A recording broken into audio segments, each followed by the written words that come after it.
Fala, T&D! Seja muito bem-vindo, seja muito bem-vinda a mais um episódio.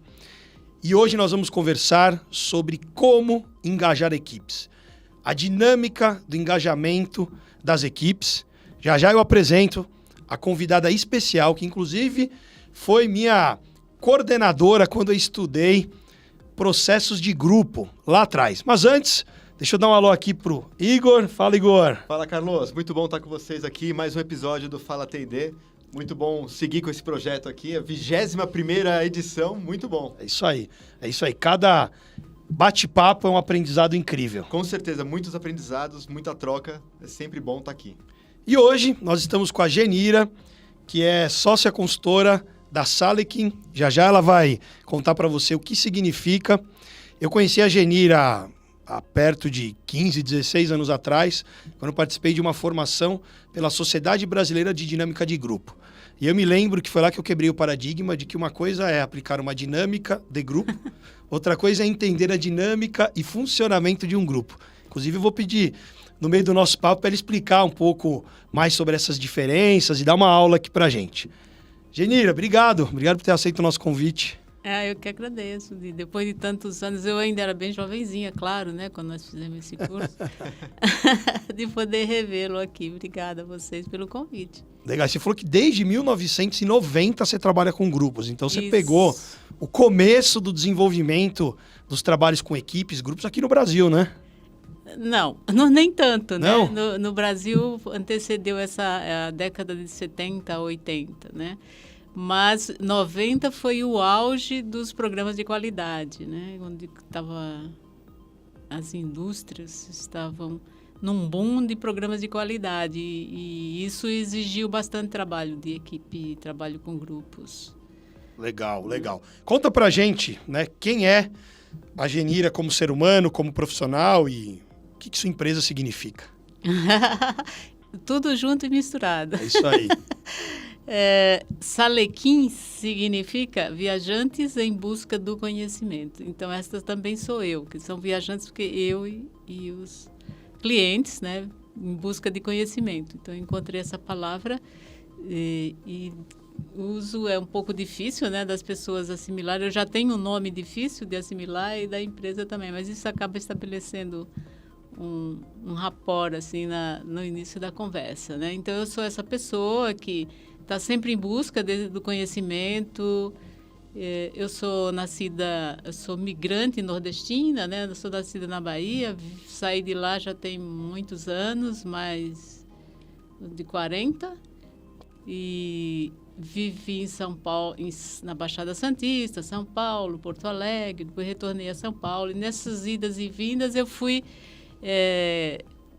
mudando, né, também o meu enfoque profissional, fazendo transição de carreira, e foi nessas idas e vindas que eu comecei a trabalhar com grupos, quando eu conheci a SBDG, a Sociedade Brasileira de Dinâmica dos Grupos em Porto Alegre, e daí que nos anos 90 eu comecei a trabalhar com grupos, desenvolver a profissão de consultoria, sempre com enfoque na liderança e nas equipes.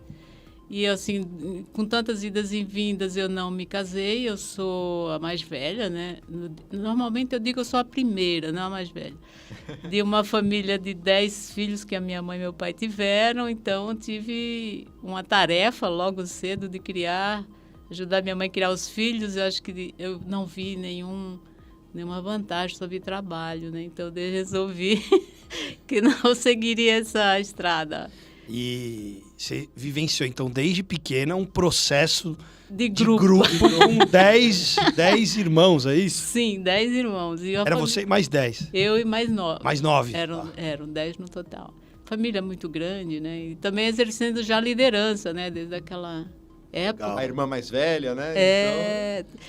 Tem os perdas e ganhos, né? Você tem poderes e tem as perdas porque você tem que ser exemplo. A responsabilidade vem junto também com o poder, né? Vem junto.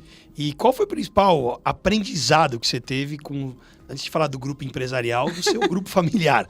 Hoje você que é uma expert nisso, se fosse fazer uma leitura olhando lá para o passado, hein? Eu acho que a coisa que mais, hoje, olhando para lá, que me marca é que conflito era uma coisa natural. Né? Tinha conflito, briga, mas ninguém ficava de mal, matando o outro. Não, brigou. Não era proibido brigar, né? Então, porque eu acho que conflito é um tema muito recorrente e inerente, né, ao funcionamento de qualquer tipo de grupo, mas muito difícil de lidar. Então, você aprendeu desde cedo a lidar com os conflitos. Desde cedo a entrar e a sair, a lidar, e defender os irmãos. Com os primos mais abusados, eu ia lá e defendia e tal. Então, desde cedo... E nessa sua jornada, quando você começou a sua carreira profissional, e aí você disse que conheceu a SBDG em algum momento e foi para a parte dos grupos. Como que você chegou na SBDG? Como foi essa transição? Você já tinha esse olhar para os grupos de alguma forma? Minha formação acadêmica é em administração. Então, eu comecei trabalhando em indústria, trabalhei em banco, trabalhei em construtora, em editora, em colégio, numa profissão que hoje não existe mais, que era a organização e métodos. Né? E não existe com esse nome, mas existe o conceito, né? Gestão por processos, sistemas integrados de gestão, que cuidava dessa parte mais estrutural, né? De normas, procedimentos, fluxos de trabalho. Então, eu trabalhei durante 15 a 16 anos nessa profissão. E quando eu fui, de alguma forma, eu trabalhava com os grupos, porque a gente fazia reuniões para discutir os processos, né? Os fluxos e tal. Já tinha um trabalho de consultoria interna, digamos assim. E eu cheguei até a posição de gerente de DO, e foi nessa fase de gerente de DO lá em Porto Alegre, quando eu fui morar em Porto Alegre, que eu conheci a SBDG acidentalmente, porque sendo gerente de DO, acabei indo participar de um evento em Caxias, que era de uma consultoria, que até acho que vocês devem conhecer, a Racional Consultoria. Com o Doralício. O Doralício, ele promovia aqueles eventos de RH lá nas Serras Gaúchas. Eu fui acidentalmente, porque o gerente de RH não pôde ir. E aí lá eu me deparei com essa história que eu nunca tinha ouvido falar, né? E foi através do Doralício, do Mauro, e da Neidi, né, que foram os coordenadores, eu comecei a fazer a formação. Inicialmente, eu não estava pensando em fazer transição, nada, de carreira nem nada, mas assim, me chamou a atenção a possibilidade de me desenvolver enquanto pessoa, enquanto ser humano, porque esta formação possibilita muito isso. Assim, a terapia te ajuda no aprendizado, no autoconhecimento, mas é muito isolada, né? Muitas vezes é em grupo, mas é o indivíduo no grupo.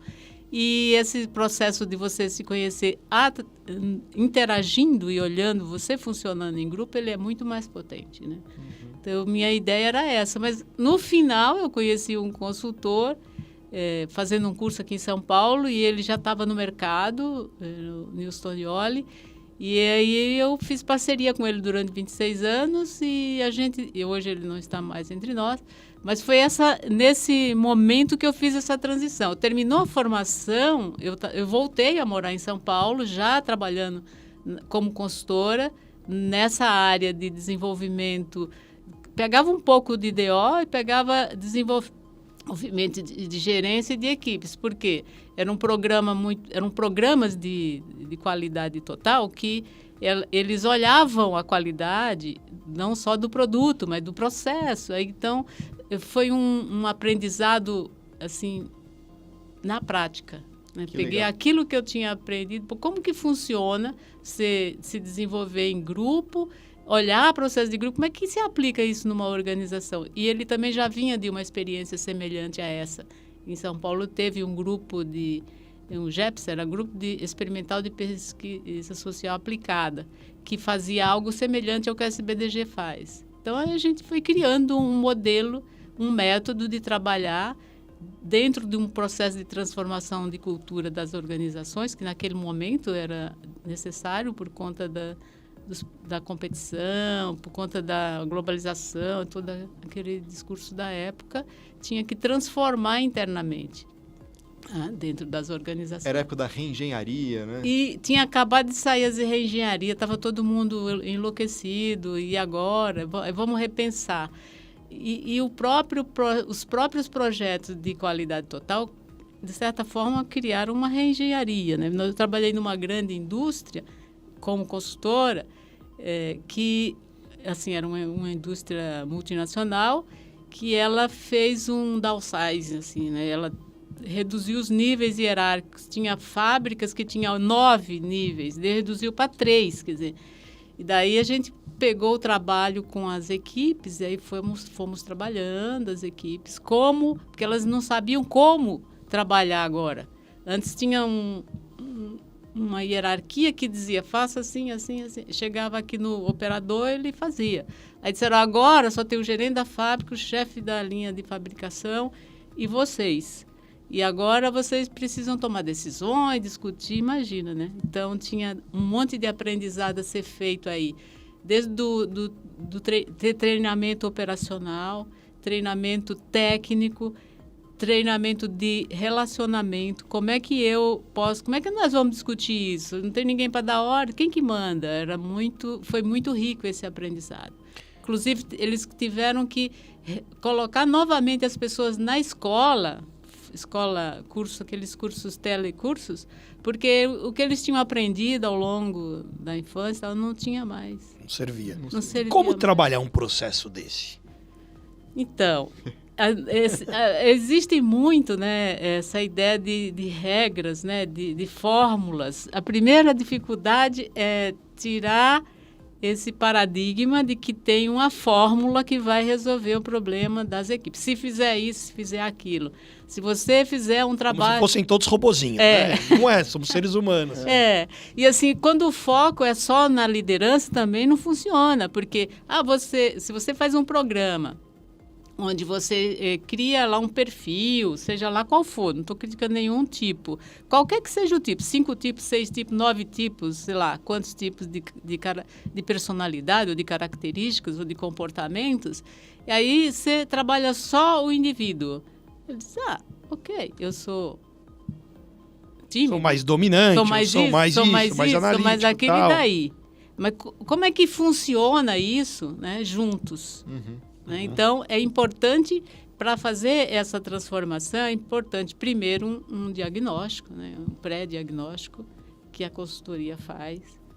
Como consultora, entender o contexto do grupo, porque, assim, desenvolver a equipe envolve todo um contexto do indivíduo, da sociedade, da organização e do funcionamento grupal. Então, é complexo. São várias dinâmicas interagindo de forma independente. Exatamente. Né? Você trouxe até deixei anotado aqui, né? Não se pode colocar pessoas juntas e esperar resultados imediatos.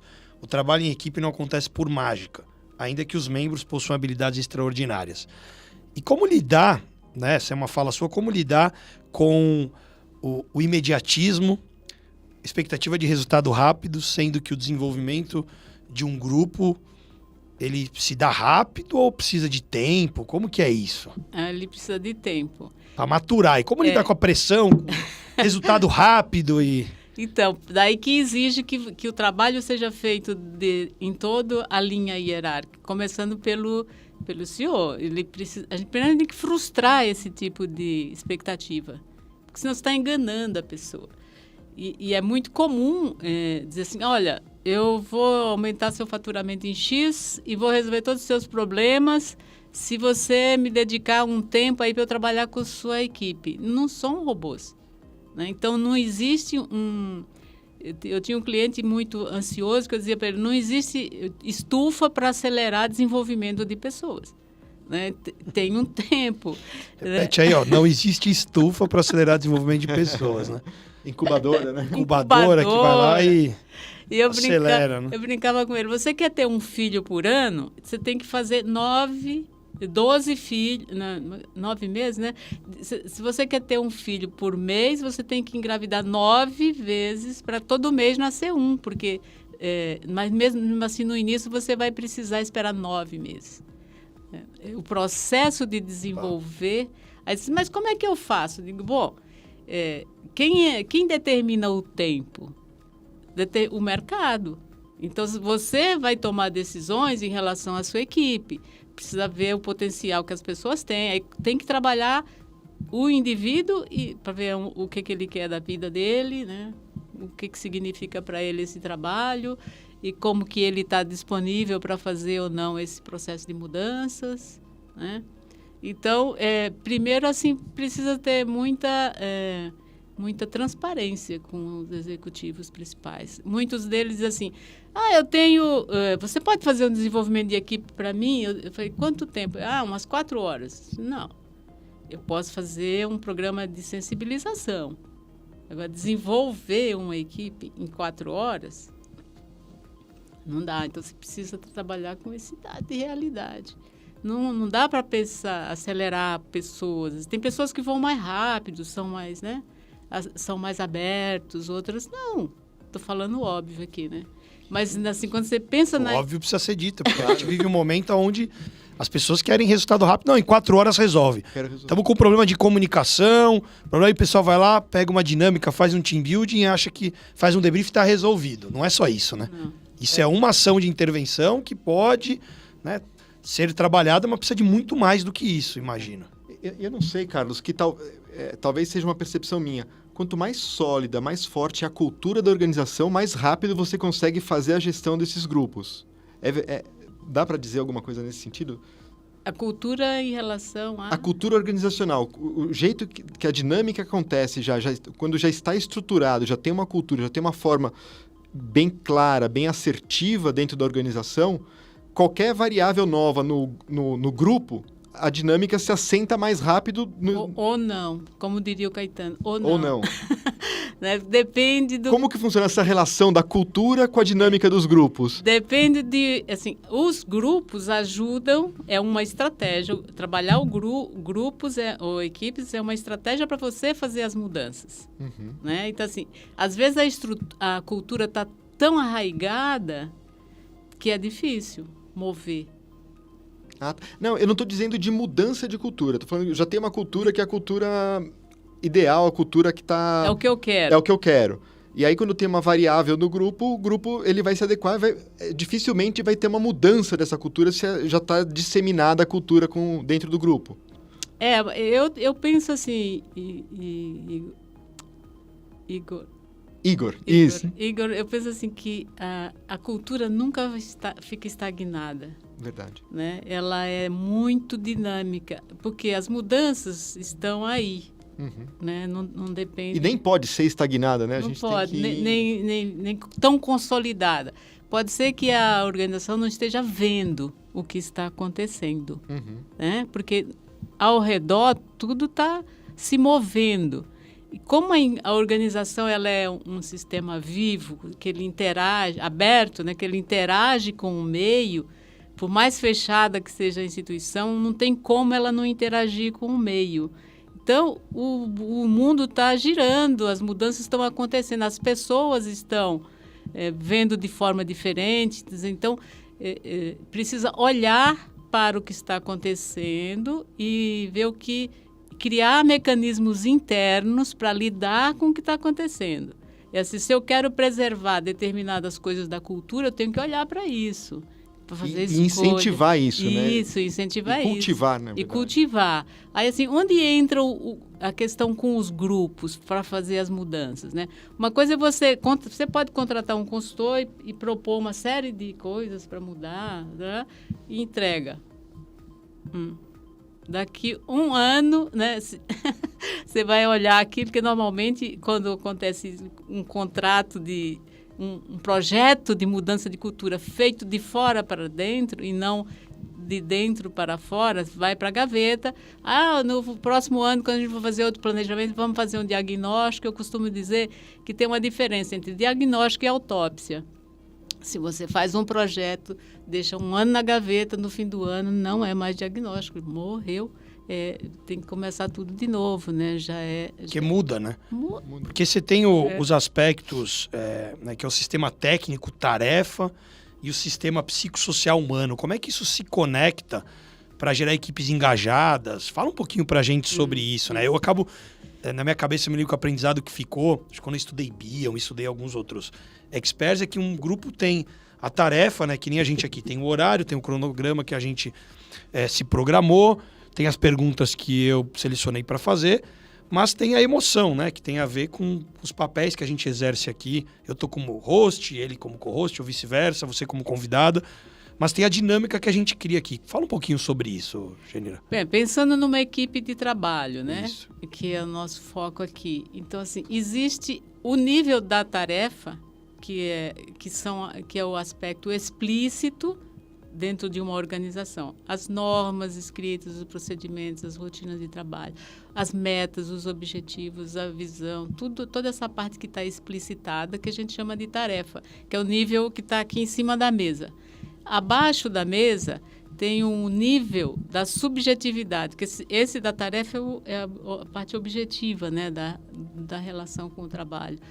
E abaixo tem um nível subjetivo, que tem a ver com o quê?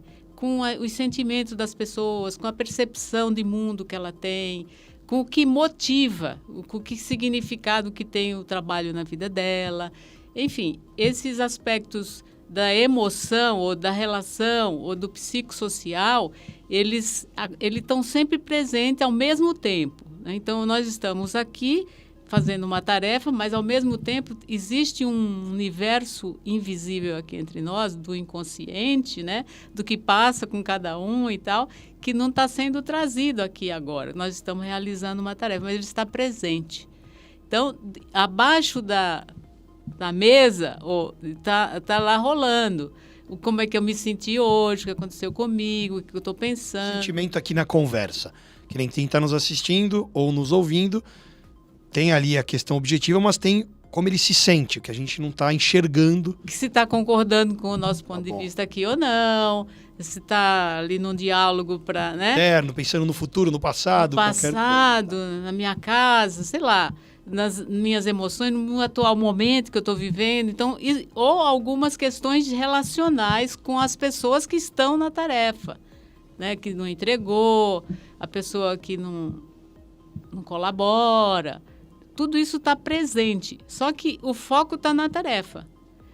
Esse nível subjetivo, inconsciente, que pode ser chamado de sombra, ele está presente sempre. Agora, o grau em que ele está conflituoso ou não é que vai interferir no resultado da tarefa, na tal produtividade. Tarefa é a meta, é o objetivo. Meta, objetivo. Tá.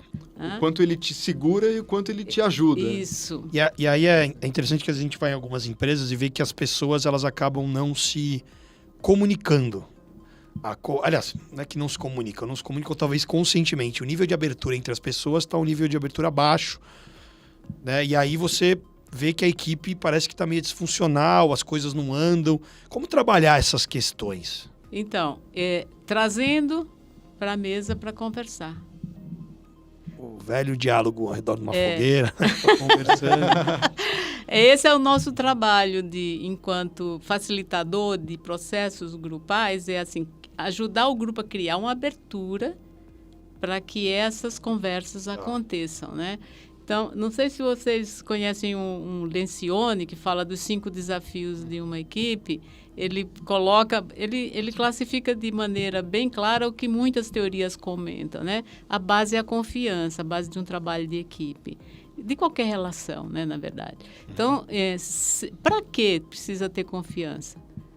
Né? Para que esta conversa ocorra, para que o clima tenha mais autenticidade, a comunicação seja mais autêntica. Porque se eu estou aqui trabalhando com vocês, mas minhas emoções aqui estão Pé da vida. Pé da vida porque você deixou de me atender em alguma coisa, porque não sei o quê, porque me pediu algo impossível e eu não neguei. E a gente não conversa sobre isso, porque tem medo de ser julgado, tem medo de ficar mal, tem medo. Então, ou seja, para as pessoas conseguirem entrar em conflito de ideias, se posicionarem. Então, se não há confiança, fica um clima artificial.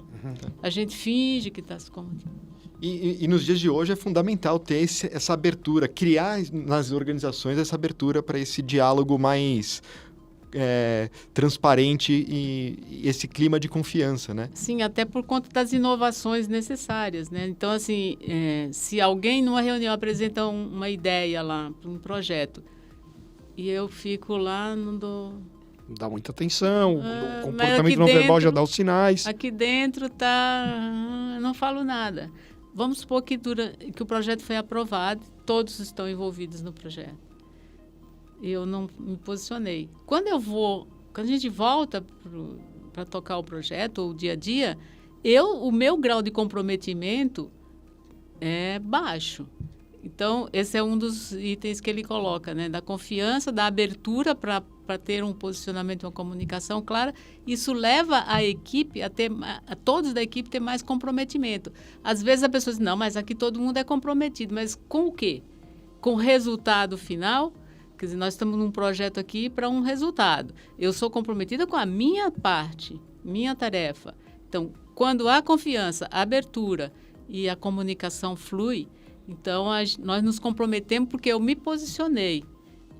Por ter me posicionado, mesmo que o projeto não saiu como eu quis, mas eu me responsabilizo também, não só por mim, mas pelo trabalho como um todo, pelo resultado como um todo. Se o Igor não estiver cumprindo aquilo que nós combinamos, eu me responsabilizo também por ele. Eu digo, Igor, vamos conversar? O que aconteceu que você não está? Aí o resultado é de todos. Aí está todo mundo engajado, né? Você falou da confiança e eu percebo às vezes, mesmo na minha empresa, às vezes tem alguém que está com medo, está com receio, daqui a pouco a pessoa ou recua ou não assume a responsabilidade daquilo, daqui a pouco começa a jogar batata quente de um para o outro.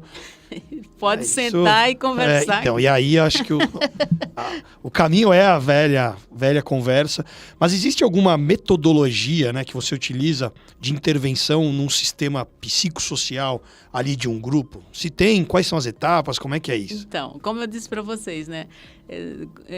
Intervenção de 4 horas, é melhor do que não fazer nada. Fazer uma palestra motivacional. Eventos isolados também ajudam, né? Leitura. Claro.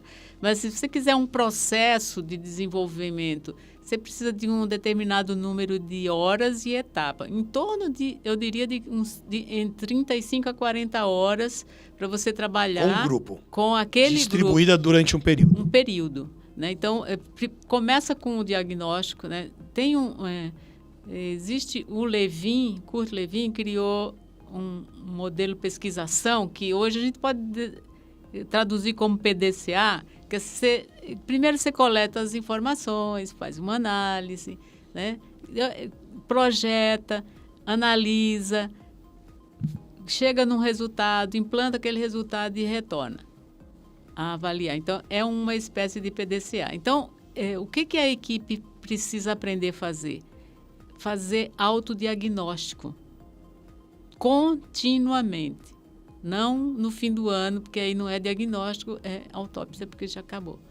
Né? E já acabou o prazo. Então, é assim, aprender esse exercício de gerar confiança, poder ter abertura para... Vamos olhar o que está acontecendo aqui? Isso nos 2 níveis, né? No nível da tarefa e no nível da relação, das relações, né? Da satisfação. Porque, assim, essa parte daqui de baixo da mesa é de onde sai a motivação. Motivo para a ação, para fazer a tarefa. Se a qualidade aqui embaixo não é tratada, ela vai interferir. Não é que não faz, mas assim, o custo energético e, às vezes, o grau de produtividade pode ficar mais baixo do que se a gente conversar. Sim, eu percebo que se um líder que está formalmente na posição de gestor, né? Porque uma coisa é a posição, que dá poder, outra coisa é o nível de influência, que tem a ver com os papéis que ele exerce, enfim. Se ele não cuida disso, eu percebo que sobra um espaço vazio e, de repente, eu já vi surgir o líder emergente, né? Que aparece alguém lá que não está na posição e, às vezes, começa a sabotar. Ou pode ser alguém que está do lado dele e fala, calma. E aí, esse movimento é um movimento interessante de se fazer leitura. Porque você começa a falar, eu como líder, eu preciso ocupar esse espaço, né? Dar voz, estimular com que as pessoas tragam essas questões para a gente conversar, né? O diálogo aplicado Eu diria que o líder, assim, eu diria que tem uma sobrecarga, sabe, no papel do líder, porque o líder isso, o líder aquilo, quer dizer, eu acho que o principal papel dele é facilitar que essas outras lideranças, porque eu tenho, assim, existem duas formas básicas de se ver a liderança. Como algo de características de um determinado ser superior, vamos dizer assim, que ele é o responsável por tudo, ele tem que fazer isso, fazer aquilo. Ou o líder, que seria assim, o grupo emerge do líder, que é uma leitura mais psicanalítica. Ou o líder emerge do grupo. Todas as pessoas do grupo têm algum tipo de liderança. Elas podem ter mais desenvolvida. Eu acredito que o ser humano... Talvez seja o papel do líder não assumir todos esses papéis, mas sim convergir, fazer com que todos convirjam para o mesmo... Ele já fez... Dá espaço, dá espaço. Ele já leu Bion. Dá espaço, né? Dá espaço. Isso, criar o clima, criar as condições para que essas lideranças trabalhem, tem nada mais criativo do que eu poder, mais saudável do que eu poder exercer minha liderança dentro de uma organização. Sabe que a gente tem trabalhos em que a gente vai lá desenvolver determinada habilidade, implementar um determinado processo, é um tipo de treinamento. Mas quando eu fiz, né, a formação em dinâmica de grupo, eu tinha uma visão lá atrás que dinâmica de grupo era você ir lá e aplicar uma dinâmica. E aí, quando eu me formei, eu falei, não, dinâmica de grupo vai muito além disso. É você entender, mapear, entender como que é a dinâmica e o funcionamento de um grupo e você criar as condições para que o próprio grupo, através, né, da troca, através das próprias respostas que estão no próprio grupo, eles possam resolver as questões. Aí você deixa de ter um facilitador, que é quem tem o poder, quem tem o controle diretamente de tudo, e você começa a fazer com que o próprio grupo se empodere, né? Então isso foi uma quebra de paradigma muito grande para mim. Exatamente, porque você tem uma diferença entre treinamento e desenvolvimento, né? Treinar uma habilidade, ok, né? Você tem um professor, mas mesmo assim você pode facilitar com as tais dinâmicas, né? Lá na SBDG, a dinâmica já existe no grupo. O grupo tem dinâmica. Já tem. Já tem. Quer dizer, as técnicas, que as pessoas ensinam a dinâmica aí, as técnicas são para ajudar a emergir, a trazer daqui de baixo da mesa para pôr em cima da mesa. Então, as técnicas ajudam. E elas podem ser de qualquer natureza. Às vezes, a leitura de um texto sobre funcionamento de grupo, sobre equipe, tem um N. O que é que faz uma equipe ser de alta performance? Isso. Você põe o grupo a analisar isso e a discutir como eles estão. Né? Quer dizer, o estímulo... Fazer o autodiagnóstico. Já é um estímulo para trabalhar a dinâmica do grupo. Do grupo. Não é aplicar uma dinâmica de grupo, não, vou aplicar isso para depois fazer o debriefing sob controle daquele jeito, né? E olha que se você fugir do debriefing, primeiro é isso, depois é aquilo. Que, aliás, o debriefing que eu combinei com a diretoria, né? Tá mapeado. E ai de você se não seguiu o roteiro. Não seguiu o roteiro. Quando a gente mesmo, o consultor, fica, putz, esse grupo não seguiu, não chegou no objetivo da dinâmica, né? Porque as dinâmicas que estão prescritas, elas têm essa dinâmica, vai levar o grupo a... Isso que é o perigo de usar as dinâmicas para treinar habilidades ou treinamento de conteúdo. Porque você pega um grupo de líderes de uma empresa, diz, não, eu já entrei numa fria dessa. Não, nós não queremos discutir relação, nós queremos só que eles recebam um conceito sobre liderança. Mas como vai trabalhar liderança sem discutir relação? Não, deles enquanto equipe de liderança, né? Então, quando você é contratado para fazer um trabalho de desenvolver habilidade ou passar uns conceitos e tal, você usa as dinâmicas, quando emerge o processo, o que você faz com isso? Você tem um contrato e aí emergiu tal, quer dizer, esse manejo aí e demanda um pouco de desapego e você precisa de uma certa senioridade para conseguir lidar com algumas questões ali, né? Eu vi um podcast seu onde você disse que tinha todas falta de condições na hora de fazer o trabalho e aí você pegou o grupo e ficou 1h e pouco conversando com eles. Eu não me lembro exatamente qual foi. O computador não funcionava. Não funcionava o computador, não tinha não sei o quê. E aí... Você fez uma dinâmica. E aí eles falaram, eu passo exatamente por isso. E aí, como eu fiz a formação com vocês, ao invés de eu voltar, ficar nervoso e ir lá Eu falei, pessoal, vamos conversar então? É mesmo? Isso acontece com vocês? Acontece aonde? Como? E aí é que, daqui a pouco, se tem espaço, daqui a pouco, peraí, acontece, porque o fulano, ciclano, aliás, vamos trabalhar o feedback aqui, não fala dele, fala pra ele. E aí você começa a trabalhar o grupo, né? Esse é um processo interessante. E aí, se você introduz algum elemento conceitual, fica muito mais assimilável, porque eles estão associando com uma experiência, né? O ser humano adulto, ele aprende diferente do ser humano. Mesmo o ser humano pequenininho hoje, ele acessa tão fácil conteúdos, né, que não dá mais para ensinar as crianças só com conteúdos. Mas o adulto, em especial, ele se interessa a tal andragogia, que a gente chama, né, o aprendizado, e muitas universidades, muitos estão despertando para esse olhar. Aprende diferente. Não é um professor dizendo para você A, B ou C. Não, Vamos conversar sobre isso e como é que isso pega na sua experiência. Pelas né? experiências e emoções, né? Porque vai no emocional, vai no sensorial, vai na parte mais... E Janira, trazendo assim, olhando as dinâmicas de grupo, você começou a atuar com isso lá nos anos 90. Como que você enxerga a diferença de trabalhar com os grupos lá nos anos 90 e hoje? Quais as principais diferenças que você enxerga assim, nessa dinâmica, nesse trabalho? Olha, às vezes eu brinco assim que o ser humano é pouco criativo, ele tem meia dúzia de questões, o que varia é o tempo, o lugar e as pessoas. Mas assim, basicamente é o contexto social que muda hoje, né? Assim, por exemplo, conflito de gerações sempre teve. Uhum. O que muda? Aquela geração lidou com tais questões. Então, hoje, atualmente, quando a gente pega líderes jovens, principalmente, o fator ansiedade, o fator que é tudo rápido, isso é bem diferente. Entendi. E esse olhar assim o jovem tem essa questão imediatista, hoje tem as gerações, o que acontece é que tem muitas gerações juntas ao mesmo tempo nas organizações, né? Então é um desafio grande também que amplifica esse desafio. Eu né? fui aplicar um workshop de feedback recentemente e aí eu percebi que o gap deles não estava na técnica do feedback. O problema estava que as pessoas não estavam abertas a receber feedback. E aí eu tinha lá 3 horas para trabalhar, fiz lá uma abertura rápida.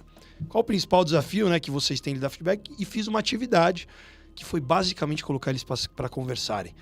E aí eu pedi para eles prepararem lá o feedback e eu falei, vocês vão conversar com todo mundo aqui na sala, independentemente se ele é de uma outra área ou não, e você vai... Né, a atividade que eu fiz lá foi, você vai dizer para a pessoa o que eu admiro em você minha sugestão de melhoria é. Só que eu não estava preocupado com o conteúdo que eles iam falar. Eu estava muito mais preocupado em estimular eles a abrirem o canal de comunicação, e aí foi muito interessante, porque eles fizeram atividade, todo mundo com receio e tal, depois eles não queriam parar de fazer atividade, e aí eu falei, bom, então agora vamos conversar sobre o que aconteceu. E eu acho que eu deixei 20 minutinhos lá para falar das técnicas de feedback, e acabou, ele falou, nossa, foi sensacional, caramba, foi incrível. E eles lembraram de uma mesma ação que eu fiz há 3 anos, mas o problema não era a técnica em si, era o nível de abertura das pessoas, eles não paravam para se comunicar. Quando você vai lá e faz eles abrirem esse canal de comunicação, eu falei, minha missão foi cumprida, fui embora. Daqui a um tempo eu volto aqui de novo. Enfim, é um grupo específico aí de uma organização, inclusive uma organização sem fins lucrativos. E o principal que eles vão lembrar não é do que o Carlos falou. Na verdade, é do que aconteceu com eles e de como aquilo... Ele falou, eu quero falar. Falou, agora você vai lá, marca com ele, conversa com ele. Você precisa conversar, você já tem as respostas. O feedback é controverso, né? Até tem uma corrente atual que eu vejo às vezes, odeio feedback não serve para nada. Mas assim, acho que tem um estereótipo, né? E também muitas práticas de feedback, às vezes, criam um fechamento em vez de uma abertura. Fala mais disso. Você coloca muito dentro de um quadradinho, tem que usar esse método desse jeito, assim, assado. Então, às vezes é assustador, né, a forma como é feito. Nos inícios dos anos 80, tinha muitas práticas de feedback muito agressivas, né? Então, existem algumas técnicas que são mais favoráveis e outras que são muito agressivas e invasivas, né? Aí isso às vezes cria uma dificuldade quando se fala a palavra feedback, que eu estava fazendo uma proposta para um cliente que tem esse negócio, aí a gerente colocou, quero que troque feedback. Eu falei, não, vamos botar essa palavra aqui, porque só são 8 horas de trabalho, nós não vamos fazer sessão de feedback, nós vamos trabalhar de uma outra forma, mas no processo grupal. Uma das coisas que você perguntou de como fazer a intervenção, então passa por todo esse processo de você levar o grupo a fazer autodiagnóstico. O foco é o grupo, não sou eu, o que eu acho, o que eu penso, né? É levar o grupo, criar essa abertura para que ele usar estratégias para que ele faça autodiagnóstico, para que ele discuta o que está... A pesquisa de clima é o próprio grupo que faz, já resolve, já troca e já toma as ações. O Levin, que eu já mencionei aqui, que criou o PDCA, vamos dizer assim, ele também propõe uma metodologia para fazer mudanças que se chama campo de forças, que você pode olhar o funcionamento do grupo como um campo de forças que atuam, que vem de fora, que é de dentro daquele grupo, que é dos outros grupos de dentro da organização, que é das próprias pessoas. Você elencar essas forças. Tem forças que alavancam a tarefa, impulsionam, e tem forças que reduzem o nível da tarefa, da produtividade, da produção. Então, o grupo identificando estas forças... É o que?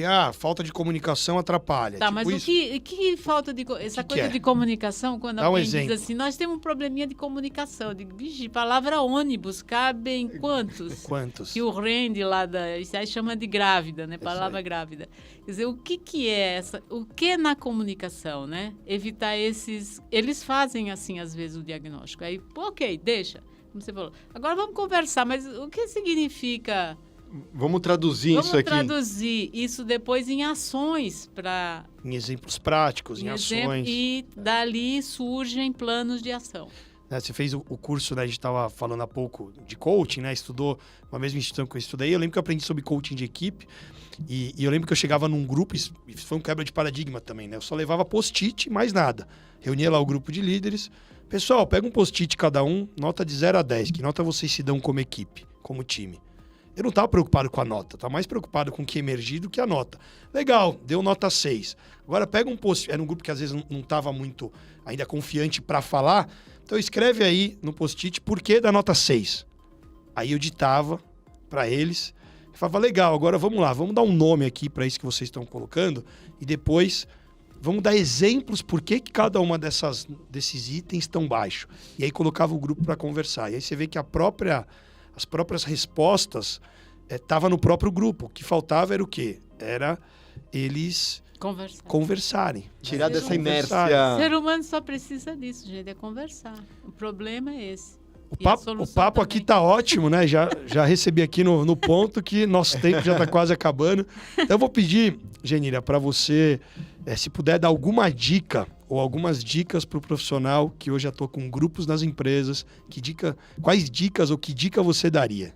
Então, a dica de ouro é aprenda a ler o grupo, a entender o funcionamento, os fenômenos que acontecem no grupo. Foque nas relações também.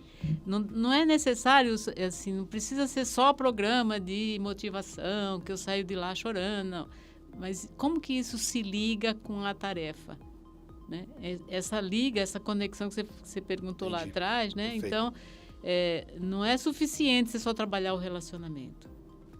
Mesmo que você não seja um consultor de organização de tarefas. Mas, assim, levar o grupo a isso. Como que essas relações interferem na tarefa e vice-versa. Porque, às vezes, a tarefa mal estruturada interfere também nas relações. Então, ele é sistêmico. Esta conversa precisa ter. Então, eu recomendo, assim, ficar só achando fórmulas não resolve. Tem que sentar e conversar, só isso. As fórmulas servem... achei uma fórmula aqui de como conversar. Beleza, vamos conversar. Legal. E se quem está nos assistindo, ouvindo, quiserem estudar grupo, eu passei, se eu não me engano, acho que foram 2 anos, né? 2 anos, né? Acho que... Quanto tempo é hoje o programa? Hoje é de 15 meses. 15 meses, mas eu lembro que na época era isso, entre 15 meses e 2 anos.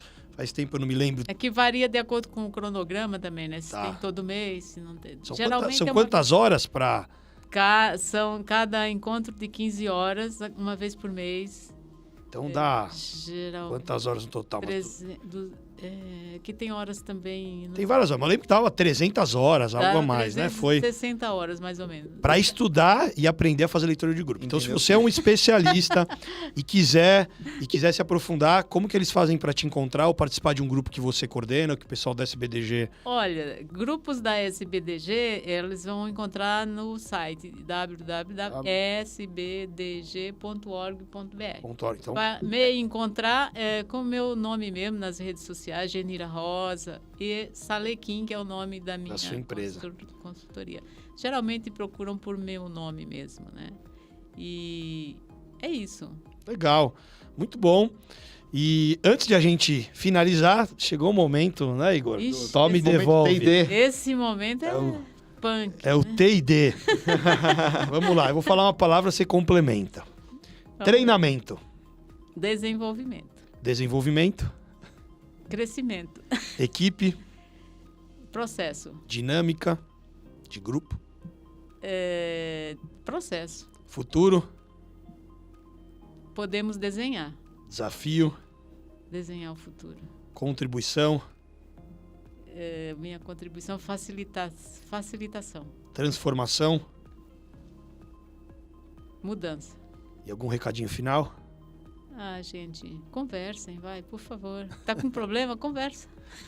O que mais me marcou quando eu participei do grupo foi o espaço que vocês davam para que as pessoas, vocês criavam as condições para que pudesse aflorar a emoção, né? Sair debaixo da mesa e... Você disse o recado se final. tratar. Criem É condições isso aí. para aflorar o que não está sendo dito.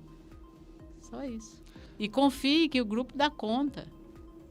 Então, isso é importante. Confie que o grupo, Que dá conta. Ô, E aí líder, você- não tenha medo. Você tem que, muitas vezes, abrir um pouco mão daquilo, né? Que é a história do comando-controle, E- passar para o empoderamento, que gera engajamento. Então, é um Olha, não exercício. Vai fazer o seguinte, não precisa abrir mão, tá, do comando e controle. Inclua. Melhor, né? Inclua. Porque o controle tem a ver com a tarefa, mas inclua a emoção, né? E trabalha de forma integrada. Trazer tudo junto, né? Isso Colocar aí. tudo no mesmo caldeirão. É isso aí. Igor, valeu. Mais Valeu. uma vez. Obrigado, Genira. Eu que agradeço, muito agradável a nossa conversa. E é isso aí. Ótimo papo. E se você chegou pela primeira vez e ainda não se cadastrou no nosso canal, toda segunda... Segunda não, tô confundindo. Toda terça-feira nós soltamos... É que tem outros canais que eu participo. Toda terça-feira nós soltamos um vídeo novo, com um videocast, com um convidado ou uma convidada muito especial. E obrigado pela sua audiência e até o próximo vídeo. Um grande abraço e até mais.